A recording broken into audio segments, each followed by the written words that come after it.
বীৰবলে সদায় আকবৰৰ লগত বৰ ৰসময় এটা সম্পৰ্ক আছে। এতিয়া এদিন আকবৰে তেওঁৰ তাত থকা যিসকল জ্ঞানী আছে এই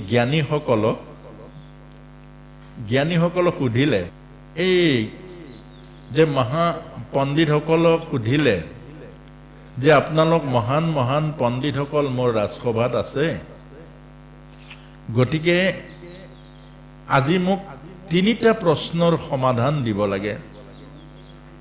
বোলে এতিয়া কি সুধিলে যে ঈশ্বৰ ক'ত থাকে, ঈশ্বৰক কেনেকৈ পায় আৰু ঈশ্বৰে কি কৰে।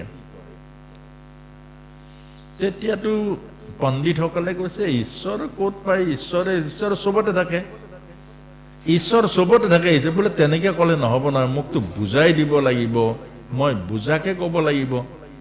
তেতিয়া 7 দিন সময় দিলোঁ। এই 7 দিনৰ পাছত মোৰ ৰাজসভাত আপোনাসবে ক'ব লাগিব। এনেকে 7 দিন পাৰ হৈ গ'ল, পণ্ডিতসকলেতো ক'ব নোৱাৰিলে। ঈশ্বৰক কেনেকে ক'ব, ঈশ্বৰকতো দেখুৱাব নোৱাৰি, ঈশ্বৰৰ কথা কেনেকে বুজাই ক'ব।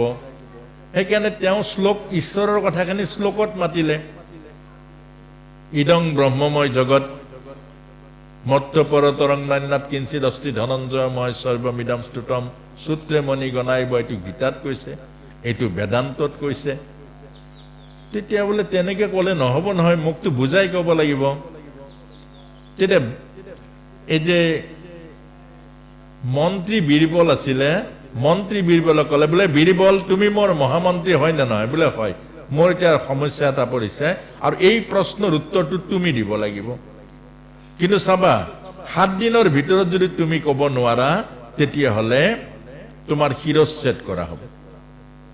বীৰবলক টানকৈ লাগিলে। বীৰবল গ'ল, এদিন দুদিন কৰি 7 দিন উপস্থিত হ'ল। বীৰবলে তাৰ অৰ্থ উলিয়াব নোৱাৰিলে। ঈশ্বৰ ক'ত থাকে বাৰু কেনেকৈ দেখুৱাই দিব? কিবা এটা জাগা এটা হ'লেহে দেখুৱাই দিব। এতিয়া আপোনাক যদি কয় ঈশ্বৰ ক'ত থাকে, বোলে বৈকুণ্ঠ থাকে, আপুনিতো নামানিব। বৈকুণ্ঠ কি আকৌ বুজাই দিয়ক, এড্ৰেছটো খুজিব। এতিয়া বহুত বিপদ। শেষত গৈ সিদিনা ৰাতিপুৱা বহি আছে, মানে সিদিনা ডিঙি কাটা যাব আৰু। বীৰবলৰ ক্ষীণাই মিলাই মানুহটো কিবা হৈ গ'ল। সৰু ল'ৰা এটা আছিলে, সৰু ল'ৰাটোৱে ক্লাছ 6ত পঢ়া ল'ৰা। সেই ল'ৰাটোৱে ক'লে, দেউতা আপোনাৰ কি হৈছে? বোপাই নুসুধিবি আৰু, মোৰ আজিয়ে শেষ আৰু মোক চাই ল, আজিয়ে শেষ আছো আৰু, আজিৰ পাছত মোক দেখা নাপাবি। বোলে কি হ'ল? বোলে কি হ'ল মানে আকবৰৰ কথাটো ক'লে যে এনেকুৱা এটা প্ৰশ্ন কৰিছে আৰু সেইটো ক'ব নোৱাৰিলে মোৰ আজি শিৰচ্ছেদ কৰিব। বোলে ঈশ্বৰ ক'ত থাকে, ঈশ্বৰে কি কৰে আৰু ঈশ্বৰক কেনেকৈ পায়। সৰু ল'ৰাটোৱেতো কৈ দিলে, দেউতা আপুনি আচৰিত কথা, এইটো আপুনি এই মূৰ্খৰ লগত পৰি পৰি আপুনিও মূৰ্খ হৈ গৈছে নেকি? এইটোতো ময়ে জানো, এইটো জ্ঞানী লাগি জানো, এইটো জ্ঞানীৰ কোনো প্ৰয়োজন নাই, ময়ে জানো এই কথাটো। এই ধেমালি নকৰ। বোলে ধেমালি নহয়, মই জানোৱে আৰু। কচোন বাৰু। বোলে মই তোমাক নকওঁ, মই ৰজাক কম। বীৰবলৰ লাগিলে লেঠা। তথাপিও বীৰবলে ভাবিলে অন্তত ই কি কয়, কিবা এটা মৰিলেও শান্তি এটা পাম, ল'ৰাটোৱে কি কয় ক'ব আৰু। তাৰ পাছতে গ'ল। আকবৰটো অধৈৰ্য হৈ ৰৈ আছে আৰু। বীৰবল হা হা হা হা, ইমান দেৰি কৰিলা, ইমান দেৰি কৰিলা, ইমান প্ৰশ্নৰ উত্তৰ। বোলে মহাৰাজ, মই মহামতী আকবৰৰ মহামন্ত্ৰী, গতিকে এই আপোনাৰ প্ৰশ্নটো ইমান অকমানি প্ৰশ্ন, এইটো মই ক'বৰ কাৰণে ভবা নাই। মোৰ এই যে ক্লাছ 6ত পঢ়া ল'ৰাটো দেখিছে, ই প্ৰশ্নৰ উত্তৰ দিব আপোনাক। আকবৰে দেখিলে ইমান অকমানি ল'ৰা। তাৰ পাছতে আৰু, এই ল'ৰা প্ৰশ্নৰ উত্তৰ দে। তই বুজি পাও নাপাও প্ৰশ্নটো কি, যে ঈশ্বৰ ক'ত থাকে, ঈশ্বৰক কেনেকৈ পায়, ঈশ্বৰে কি কৰে? বোলে মহাৰাজ, আজি প্ৰথম মই আপোনাৰ সভালৈ আহিছো, আগতে কেতিয়াও অহা নাই, আৰু ইমান ডাঙৰ প্ৰশ্নৰ এটা উত্তৰ দি মই অতিথি আপোনাৰ। আজি অতিথি সেৱাটোহে আগত হ'ব লাগিছিলে। অতিথি সেৱাটো আগত হ'ব লাগে, এইটো ভাৰতবৰ্ষৰ নিয়ম হয় নে নহয় প্ৰভু? ঘপাঘপ প্ৰশ্ন কৰিলে নহ'ব নহয়। তেতিয়া ক'লে কথাটোতো হয়, বাৰু ঠিক আছে তুমি কি খাবা? বোলে মই সৰু ল'ৰা গাখীৰ খাম। গাখীৰ খাম বুলি ক'লে গাখীৰ এবাতি লৈ আনিলে, লৈ আনি গাখীৰ বাতি হাতত দিলে। এতিয়া গাখীৰ বাতি লৰাই আছে, ঘুলুকি আছে, বিচাৰি আছে, গাখীৰ বাতি এনেকৈ থাকোঁতে আকবৰ অতিষ্ঠ হৈ গ'ল আৰু হৈ যায় কৈছে, এই ল'ৰা প্ৰশ্নৰ উত্তৰ দে, কি কৰি আছো এইবোৰ? বোলে মহাৰাজ কথা এটা বিচাৰিছো। বোলে কি? এই গাখীৰত ঘিউ নাই জানো? অ গাখীৰত ঘিউ আছে হেৰৌ, গাখীৰত ঘিউ আছে। অ সেইটোকে বিচাৰি ফুৰিছো। বোলে হেৰৌ মূৰ্খ, তেনেকে নাপায় নহয়। বোলে কেনেকে পায়? বোলে বিশেষ পদ্ধতিৰ দ্বাৰা গাখীৰ মথন কৰিলে ক্ৰীম ওলাব আৰু ক্ৰীমৰ পৰা মাখন, মাখনৰ পৰা ঘিউ ওলাব। অ হয় নেকি মহাৰাজ? বোলে আপোনাৰ মুখেৰে তেতিয়াহ'লে মই দুটা প্ৰশ্নৰ উত্তৰ দিলোৱে। আকৌ মোৰ মুখেৰে কি দুটা প্ৰশ্ন? আপোনাৰ দুটা প্ৰশ্নৰ উত্তৰ। ঈশ্বৰ ক'ত থাকে, ঈশ্বৰক কেনেকে পায়, প্ৰশ্ন উত্তৰ। আকবৰে বুজি পোৱা নাই। আকৌ আকবৰে বুজি পোৱা নাই। ল'ৰাটোৱে কৈছে আপোনাৰ প্ৰশ্নৰ উত্তৰ দুটা দিলোৱেই। বোলে কি প্ৰশ্নৰ উত্তৰ দিলে? বোলে গাখীৰত যেনেকৈ ঘিউ আছে, সমগ্ৰ বিশ্ব ব্ৰহ্মাণ্ডত ঈশ্বৰ তেনেকৈ আছে। এবাতি গাখীৰত যেনেকৈ ঘিউ আছে, অনন্ত কোটি ব্ৰহ্মাণ্ডত তেনেকৈ ঈশ্বৰ আছে। আৰু বিশেষ পদ্ধতিৰ দ্বাৰা মথন কৰিলে যেনেকৈ ঘিউ পায়, বিশেষ পৰমাৰ্থ গুৰুৰ ওচৰত আশ্ৰয় লৈ সাধন কৰি শৰণ ভজন ভক্তি পৰমাৰ্থ সাধন কৰিহে ঈশ্বৰক পায়। কাৰোবাক প্ৰশ্ন কৰিলে ঈশ্বৰক নাপায়। উত্তৰটো হৈছে নাই প্ৰভু? দেখিবলৈ ল'ৰা যদিও প্ৰশ্নৰ উত্তৰটো হৈছে নাই বাৰু?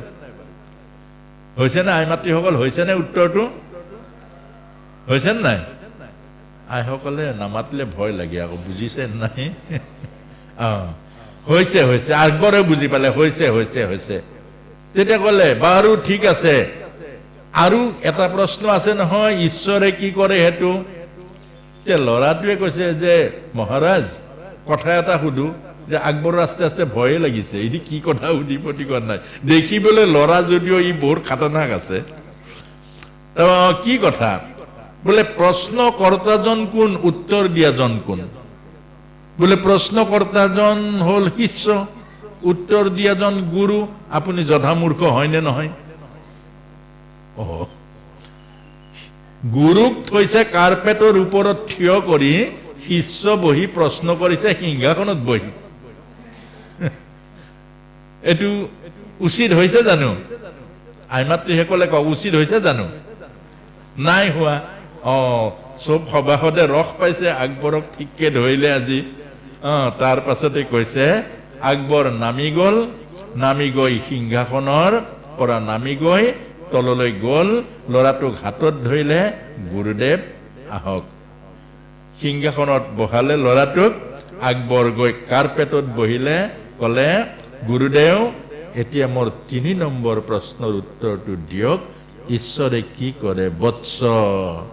এতিয়াও বুজি নাপালি? কি বুজিবলৈ আছে?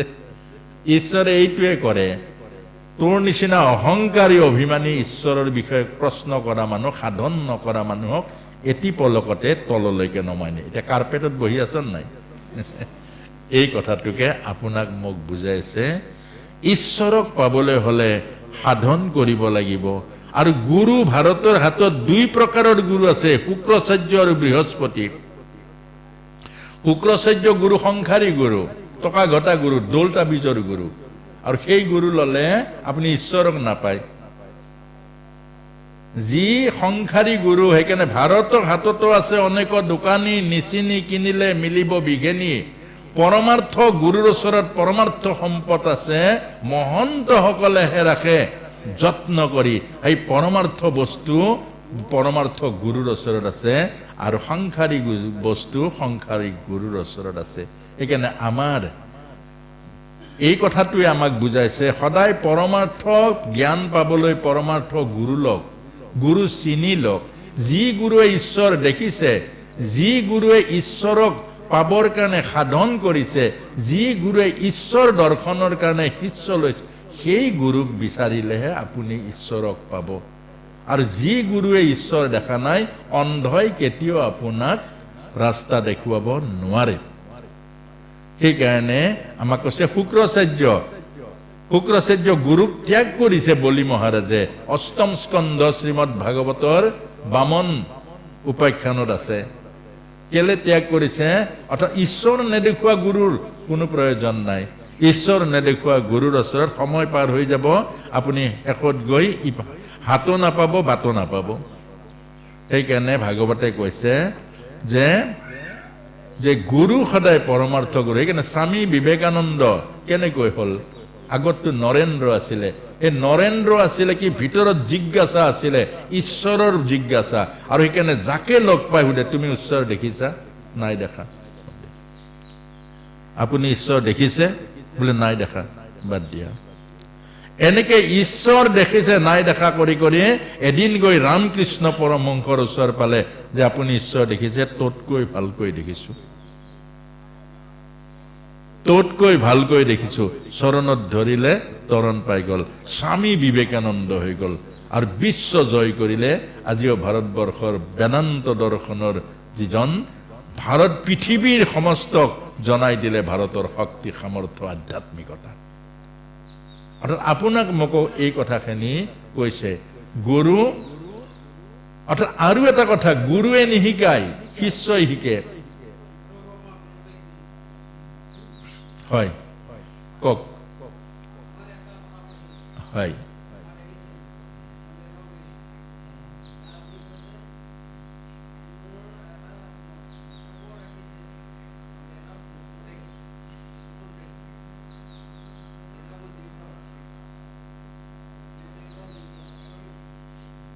হয়, হয়, আপুনি দেউতাৰ সেৱা কৰিব, বৰ সুন্দৰ হ'ব। এতিয়া এই কথাখিনি আমি কাৰোবাক কেলে দোষ এইকাৰণে নিদিব, কেলে আপুনিহে গৈছেগে তালে। ইয়াত দোকান, গাখীৰৰ দোকানো আছে, কিবা কিবিৰ দোকানো আছে, দোকানীৰ দোষ নাই। আপুনি কোনখন দোকানলৈ যাব আপোনাৰ ওপৰত নিৰ্ভৰ কৰিব। ইয়াত পাপো আছে, পুণ্য আছে। আপুনি পাপৰ ৰাস্তাৰে যাব নে পুণ্য ৰাস্তাৰে যাব, এই কথাটো আপোনাক নিৰ্ভৰ কৰিব। এইকাৰণে আমাক যে কৈছে যে আপুনি কাৰোবাক জগৰীয়া কৰিব নোৱাৰিব, আপুনি কাৰোবাক আপুনি এই সমালোচনা কৰিব নোৱাৰিব। কেলে? পজিটিভ নিগেটিভ দুইটা মিলিহে সংসাৰখন হৈছে। সংসাৰৰ ধৰ্ম এইটো। আমাৰ মনো আছে, জ্ঞানো আছে। এতিয়া মনক আশ্ৰয় কৰি চলিব পাৰে আৰু জ্ঞানক আশ্ৰয় কৰি চলিব পাৰে। যে পৰীক্ষিত মহাৰাজে ইমান ডাঙৰ ভুলটো কেনেকৈ কৰিলে? এতিয়া প্ৰথম স্কন্ধ শ্ৰীমদ ভাগৱতৰ এই পৰীক্ষিত মহাৰাজৰ মাজেৰে শ্ৰীমদ ভাগৱত আছে। এতিয়া পৰীক্ষিত মহাৰাজে ব্ৰহ্ম দৰ্শন কৰি মাকৰ গৰ্ভত ঈশ্বৰক দৰ্শন কৰিলে। পঞ্চ পাণ্ডৱৰ ঘৰত জন্ম হল। গৰ্ভত থাকোঁতেই ভগৱান কৃষ্ণৰ বৰদ হস্তৰ আশীৰ্বাদ পালে। আৰু এনেকুৱা মহান এটা আত্মাই ভগৱানে যাক নেকি চক্ৰ ধৰি ৰক্ষা কৰিলে গৰ্ভৰ ভিতৰত, তেওঁ ইমান ডাঙৰ ভুলটো কিয় কৰিলে? তেওঁ সৌমিক ঋষিক, এনেকুৱা এজন সন্ত ঋষিক মৰা সাপটো কিয় আঁৰি দিলে? আপোনাৰ খবৰ, এই গাঁৱৰ গৰখীয়া ল'ৰা এটাও এনেকুৱা বেয়া কাম নকৰে, কৰিব নেকি বাৰু? কৰিবনে প্ৰভু? অৰ্থাৎ ইয়াৰ অন্তৰায়ণৰ দৰ্শনটো কি আপুনি চিন্তা কৰিব লাগিব। এবছৰ লাগিব পাৰে এজন সন্ত, এজন ভক্ত, এজন ভাগৱতৰ ব্যাখ্যাকাৰে এটা সূত্ৰ এবছৰ নহয় 2-3 বছৰ চিন্তা কৰে যে পৰীক্ষিতৰ নিচিনা এনেকুৱা মহান সন্ত গৰ্ভত ঈশ্বৰ দৰ্শন কৰা এওঁ কিয় এজন ঋষিক মৰা সাপৰ আঁৰি দিলে বাকলিটো, কি কাৰণত? অৰ্থাৎ এদিন পৰীক্ষিত মহাৰাজ তেওঁ ৰাজ ভঁৰাললৈকে গৈছিলে। কথাখিনি কৈ যোৱাটো এটা শৃংখলাবদ্ধভাৱে কৈছো, জাপ মাৰি কোৱা নাই। গোটেই কথাখিনি আপোনাক সবে খালি এই খুব গভীৰভাৱে মনন কৰিব লাগিব। এটা ৰাজভঁৰালৰ যেতিয়া প্ৰৱেশ কৰিলে তাত এটা বাকচ দেখা পালে, বাকচ এলান্ধু চেলান্ধু লাগি আছে। তেওঁ ক'লে বাকচটো খুলিবলৈ দিলে। বাকচটো খুলিলে, খুলি দেখিলে তাত মুকুট এটা আছে। এইটো পৰীক্ষিত মহাৰাজৰ তেওঁলোকৰ মুকুট নহয়, তেওঁলোকৰ মুকুট নহয়, কিন্তু ইমান সুন্দৰ জিলিকি আছে, ইমান কাৰুকাৰ্য খচিত, তেওঁৰ পৰীক্ষিত মহাৰাজৰ সেই মুকুটটো পিন্ধিবলৈ মন গ'ল। মন যাব নাপায়, জ্ঞান যাব লাগে। আমাক বুজাইছে মনক আশ্ৰয় কৰি চলিলে কলিয়ে ধৰিব, জ্ঞানক আশ্ৰয় কৰি চলিলে কলি মৰ্দন হ'ব। এইটোৱে ডাঙৰ ভাগৱতৰ কথা। মন যাব নালাগে। আপোনাৰ মোৰো মন যায়, আনৰ সম্পত্তি দেখিলে মন যায়, আনৰ গাড়ীখন দেখিলে মন যায়, আনৰ এটা বিল্ডিং দেখিলে মন যায়, আনৰ এযোৰা ভাল কাপোৰ দেখিলে মন যায়। এই মন যোৱাটোৱে হ'ল কলি। আমাৰ বহু আই মাতৃসকলক এই কথাটোৱে বুজাইছে। গাঁৱলৈ ফুৰিবলৈ গ'ল, কাৰোবাৰ ভাল কাপোৰ এযোৰ দেখিলে মন গ'ল, আৰু মন গৈ স্বামী সেৱা 2 দিন বেছিকে কৰিলে, একদম ইমান সেৱা কৰিলে, আস্তেকে এদিন ক'লে এনেকুৱা কাপোৰ এযোৰ মোকো লাগে। এই মন যোৱা। তাৰ পাছতে যেতিয়া আনি নিদিলে মাত বল বন্ধ, ভাত পানী নবনাও যা। এই মন যোৱা। তেতিয়া সেই পৰীক্ষিত মহাৰাজৰ মন গ'ল সেইটো পিন্ধিবলৈ, আৰু মন যোৱাৰ লগে লগে মৃগয়া যাত্ৰাত লাগিল অথন্তৰ লাগিল। আপোনাক মোকো শিকাইছে সতী মায়ে। সতী মায়ে স্বামীৰ অৰ্থাৎ স্বামীৰ কথা নুশুনি, স্বামীৰ হাক বচন নুশুনি, স্বামীৰ পৰা জোৰ কৰি বাপ দেউতাকৰ ঘৰলৈ গ'ল যজ্ঞলৈকে, অথন্তৰ ঘটিল, নিজৰ পতন হৈ গ'ল। সেইকাৰণে আমাক বুজাইছে মন যোৱাটো বেয়া। মনক সাধন কৰক, মনক নিয়ন্ত্ৰণ কৰক, মনক অন্তৰ্মুখী কৰক, তেতিয়া বাচি থাকিব মায়াৰ পৰা, কলিৰ পৰা। আৰু যদি মনক নিয়ন্ত্ৰণ নকৰে, মনৰ সাধনা নকৰে, ডেইলি অন্তত 500 নাম জপ নকৰে, ডেইলি অন্তত গুৰু ঘৰত 1 ঘণ্টা সাধনা নকৰে, মন যাব। আৰু সেই মনেই আপোনাক কোন মুহূৰ্তত কলৈ লৈ যাব, জীৱনৰ পুঞ্জি খতম কৰি দিব। আৰু সেই গৈ অথন্তৰ ঘটিলে, কলিয়ে ধৰিলে, গৈ ঋষিক মৰা সাপ দিলে, আৰু সেই মৰা সাপ দিয়াৰ পাছতে অভিশাপ আহিলে, পুত্ৰ সিংগী মুনিৰ পৰা 7 দিনৰ ভিতৰত তক্ষকে দংশন কৰক। আমাক এই কাহিনীটো জানিলে কামত নাহিব, আমাৰ কামত আহিব আজিৰ পৰা মন যায়, বিচাৰ আৰু বুদ্ধি যায়, বিচাৰ আৰু বুদ্ধি। মনক নিয়ন্ত্ৰণ নকৰিলে কোন মুহূৰ্তত আপুনি মই বিপদত পৰিম, এই কথাটোকে বুজাইছে। আজিৰ পৰা এইটো মনত গাঁঠ বান্ধি ল'ব। মন যে আমাৰ যাব নালাগিব, জ্ঞান যাব লাগিব, বিচাৰ যাব লাগিব, বুদ্ধি যাব লাগিব। আৰু সৰু ল'ৰাই যেনেকৈ বাপেকক সুধি কাম কৰে, মনকো তেনেকুৱা লেকাম লগাব লাগিব, অনুশীলন কৰাব নোৱাৰিব। জ্ঞানক নুসুধাকৈ মনে যাতে কোনো স্বতন্ত্ৰ কাম কৰিব নোৱাৰে। এই বৰ ডাঙৰ কথা। আকৌ আৰু সেই কথাটোৱে,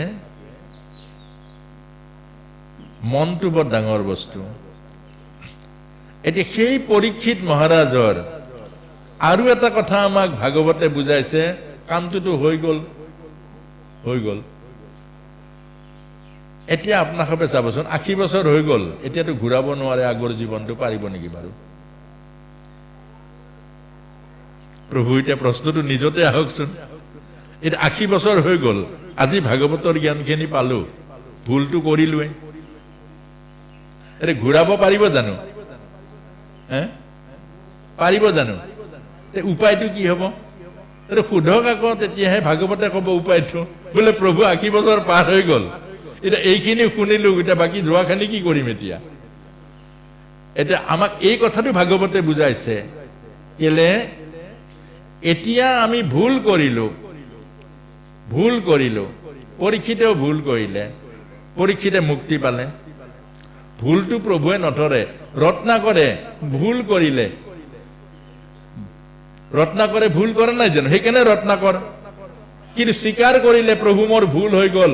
আৰু প্ৰভুৱে গুৰুৱে যেতিয়া ক'লে ৰাম কোৱা, বোলে ৰাম নুঘূৰে জিভাত, জিভাত ৰাম নুঘূৰে। ইমান পাপ কৰি দিলো যে ইমান পাপ কৰি দিলো ৰাম নোলাই, নোৱাৰো, ৰাম নোৱাৰো, নোলাই। ওচৰত দেখিলে এজোপা আম গছ মৰি আছে, মৰাম মৰাম, পাৰিলা পাৰিলা পাৰিলা, মৰা আম মৰা আম মৰা আম মৰা আম কৰি বাল্মীকি হৈ গ'ল। ৰত্নাকৰ কলৈ গ'ল? ৰত্নাকৰ কলৈ গ'ল? আপোনাক মোকো বুজাইছে, মনত ৰাখিব। ৮০ বছৰ নহয়, শতাংগই ২ দণ্ডত জীৱনৰ পৰিশুদ্ধি কৰিছে, শতাংগই ২ দণ্ডত গতি পাইছে। যে ইক্ষ্বাকু বংশৰ শতাংগই ২ দণ্ড হাতত সময় সৎ ব্যৱহাৰ কৰিলে মুক্তি পালে, বৈকুণ্ঠ পালে। ভাগৱতত আছে, আপোনাক সবে পঢ়ি ল'ব। আৰু সেই কথাটোকে আপোনাক মোক কৈছে। আমি জানি নাজানি যিমানবোৰ পাপ কৰিছোঁ, যিমানবোৰ কৰিছোঁ, আজি বুজিলো, আজি প্ৰভুৰ চৰণত ধৰিলো, প্ৰভু মোৰ ভুল হৈ গ'ল, বাছ চাৰেণ্ডাৰ কৰি দিয়ক। আগৰ পাপ আপোনাৰ প্ৰভুৱে নধৰে। যেনেকৈ এজনী মাকৰ ওচৰত পুতেকে যিমান ভুল নকৰক, যেতিয়া সি ভুল যিদিনা বুজি পাব, মাকৰ চৰণত সাৱটি ধৰিব, মা মই ঘূৰি আহিলো তোৰ ওচৰত, মোৰ চব ভুল হৈ গ'ল, আহ বোপাই বুকুত সাৱটি ল'ব মাকে। আগৰ দোষ গুণবোৰ নধৰে। খালি বুজি পাব লাগিব। আপুনি মই বুজি নাপাওঁ, আকৌ নিজা নিজা যুক্তি লগাওঁ, আমি বুজি নাপাওঁ। অৰ্থাৎ বুজি পোৱাৰ লগে লগে আপোনাৰ মোৰ জীৱনৰ প্ৰায়শ্চিত্ত হৈ গ'ল। অৰ্থাৎ এইটো আকৌ কোনে কৈছে? এইটো ভাগৱতত কৈছে। কোনে কৈছে? কাশ্যপ ঋষিয়ে কৈছে। কাক কৈছে? নিজৰ পত্নীক কৈছে। কাশ্যপ ঋষিৰ পত্নী আছিলে দিতি। দিতি ৩টা ভুল কৰিলে, যাৰ কাৰণে কাল সন্ধিয়া কাশ্যপ ঋষি যজ্ঞত সোমাই আছিলে আহুতি দিবৰ কাৰণে। সেই সময়ত কামৰ বশৱৰ্তী হৈ দিতি গৈ স্বামী কাশ্যপৰ বস্ত্ৰত ধৰিলে। ঋতুদান দিব লাগে, ঋতুদান। এই সন্ধিয়া সময়, এই কাল সন্ধিয়া সময়, অৰ্থাৎ মানুহৰ মনত, মানুহৰ ভাৱনাত, মানুহৰ জীৱনত কেনেকুৱা কেনেকুৱা সময়বোৰ আহি যায়। এজনী কাশ্যপ ঋষিৰ নিচিনা ব্ৰাহ্মণ পত্নীৰ মনৰ মাজত এই কাল সন্ধিয়া সেই কামনা বাসনাই ঠাই ললে। আৰু তেতিয়া কাশ্যপে বুজাইছিলে, কিন্তু নুবুজিলে। শেষত গৈ কাশ্যপ ঋষিয়ে দিতিৰ মনোবাঞ্ছা পূৰ্ণ কৰিবৰ কাৰণে বাধ্য হৈ গ'ল কাল সন্ধিয়া। আৰু তেতিয়াই যেতিয়া কামৰূপু চৰিতাৰ্থ হ'ল, দিতিয়ে মন যেতিয়া শান্ত হ'ল, বুজি পালে, কান্দিলে, কাশ্যপৰ ঋষিৰ চৰণত ধৰিলে। আৰু তেতিয়া কাশ্যপ ঋষি কৰিলে, ভুল কৰা, ভুলৰ অৰ্থাৎ দণ্ড তুমি পাবা, তোমাৰ গৰ্ভত 2টা দৈত্যই বাহ ল'ব।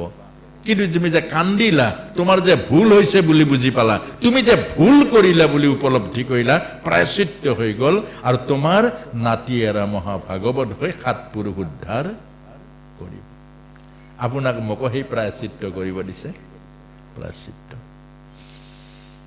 সেইকাৰণে কান্দিবলৈ দিছে। কি কৰিলো ভকতি নকৰি, অন্তেক পাইলেকে অসি ৰক্ষা কৰা হৰি। আমাক কান্দিবলৈ দিছে শ্ৰীমন্ত শংকৰ গুৰুজনাই, মাধৱ পুৰুষে কান্দিবলৈ। আমি সেইটোও কান্দি কান্দি নাগাওঁ, আকৌ নাচি নাচি গাওঁ। কি কৰিলো ভকতি নকৰি, অন্তেক পাইলেকে অসি ৰক্ষা কৰে। যিটো কান্দিব লাগে আমি তাত কান্দি নাগাওঁ। এইটোৱে আমাক কৈছে। আৰু ভকতি তেনেকুৱা কথা। আচ্ছা, এতিয়া হেৰি নহয়, এই প্ৰসাদো আছে চাগে, হয় নহয়? এতিয়া ভকতসকল বুঢ়া বুঢ়া বয়সস্থ ভক্তসকল আছে নে? ভালো লাগিছে পৰমাৰ্থখিনি, ব্যাখ্যাখিনি কৰি ভাল লাগিছে। বয়সস্থসকল থাকিলে অলপ পৰমাৰ্থখিনি শুনি ভাল লাগে। এই দেউতাক এজনে ল'ৰা এটাক ক'লে, নিজৰ পুতেক, অ বোপাই, দেউতা তই এই 100 টকা ল, বজাৰলৈ যা, 100 টকা ল, বজাৰলৈ যা। ই 100 টকা ল'লে, লৈ বজাৰলৈকে গ'ল। গৈ বজাৰৰ দেখিলে, গেটটো সোমাইছেহে বজাৰৰ ভিতৰে, বান্দৰৰ খেল দেখিলে। বান্দৰৰ খেল এজনে বান্দৰৰ খেল দেখুৱাই আছে আৰু বান্দৰৰ এনেকুৱা খেল চমক ভমক মানে ওৰ পৰা ঝাপ মাৰি তলৈ গৈছেগে কৰবাত উঠিছে কৰবাত ডম্বৰু বজাইছে এই বান্দৰৰ খেল ই গৈ বান্দৰৰ খেল চোৱাত লাগিলে চাওঁতে চাওঁতে চাওঁতে চাওঁতে চাওঁতে বেলি ভটিয়ালে মানে বজাৰো শেষ হ'ল আৰু বেলি ভটিয়ালে তাৰ পাছতে বান্দৰৰ সেই খেল দেখুৱা জনে 100 টকাটো লৈ ল'বই আকৌ 100 টকা লৈ ল'লে ই এতিয়া শেষত গৈ ঘৰলৈ গুচি আহিলে দেউতাকে সুধিলে অ' পাই দেউতা বজাৰ গলি নে বোলে গলো কি আনিলি একো নাই একো নাই পইচাটো বোলে পইচাটোও নাই কি হ'ল এই বোলে বান্দৰৰ খেল চালো বান্দৰৰ খেল দেখুৱা মানুহটোৱে পইচাটো লৈ ল'লে